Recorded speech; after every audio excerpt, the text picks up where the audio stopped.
Hi, my name's Jonathan Hicks. I'm back at the Dice Cup, and this evening I'm joined by John, A-Bomb, and Bruce. And we just finished playing Carson City. Now this is a worker placement Euro of sorts. The theme is the Wild Wild West, and the centre of Carson City starts here on the board, although it's randomly generated at the start. There's a few mountains around here, and then you start building buildings and expanding the centre of Carson City. The way you do that is you take these little workers here and you put them on various worker placement spots.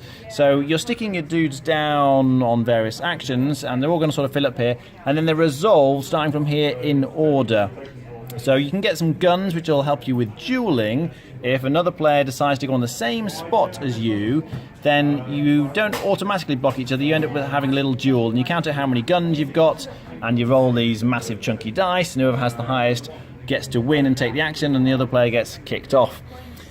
So you can get roads. All the buildings need to be connected to the centre by road here, and then you can buy plots of land. If you stick your worker like this on a plot of land, you can buy it. The ownership is indicated by these little tiles that sit underneath the buildings like this, and then you can actually buy the buildings which get you income in various ways. So for example, the ranch out here gives you money for every empty space next to it. So at the start of the game it's very good because you've got a lot of empty spaces, but as these houses get built up, you're getting less and less money.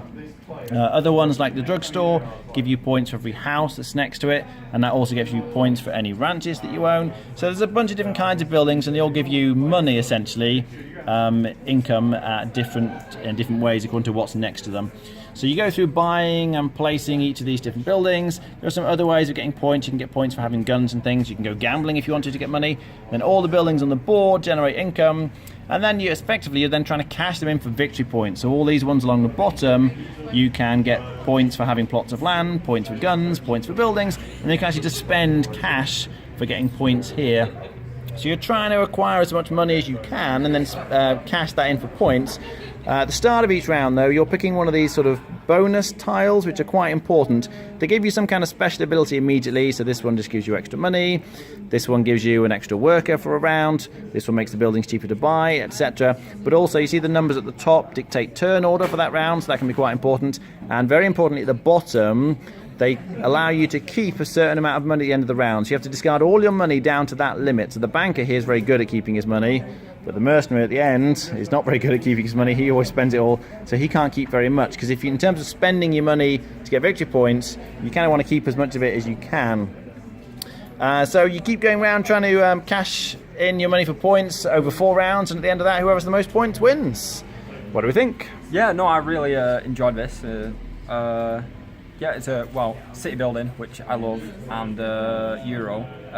The worker placement was different from what we used to, because you don't actually physically lock them out of a place until the end.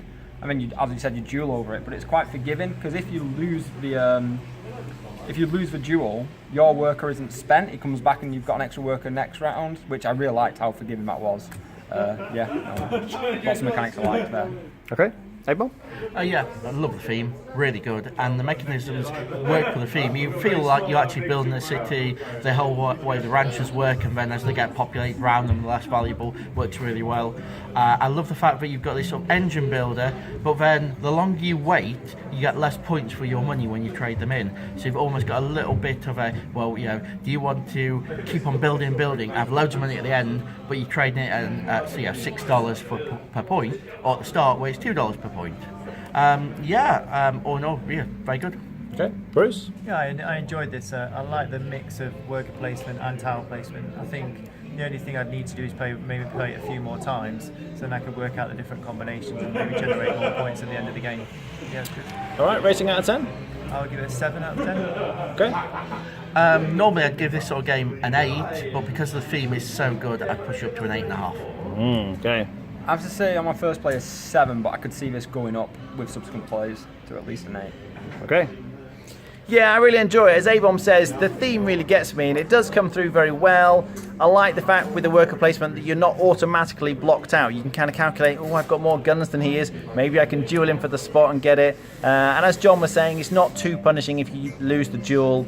But there's plenty to think about. It's remarkably difficult to get points because those spots where you can cash in your money for points go very quickly. So you often end up dueling over those. And towards the end, A-Bomb beat us all out of the best spot for that one because he had more guns than anyone else. So yeah, I really like this one. I'd be on an 8 out of 10. Alright, thanks for watching. That was Carson City.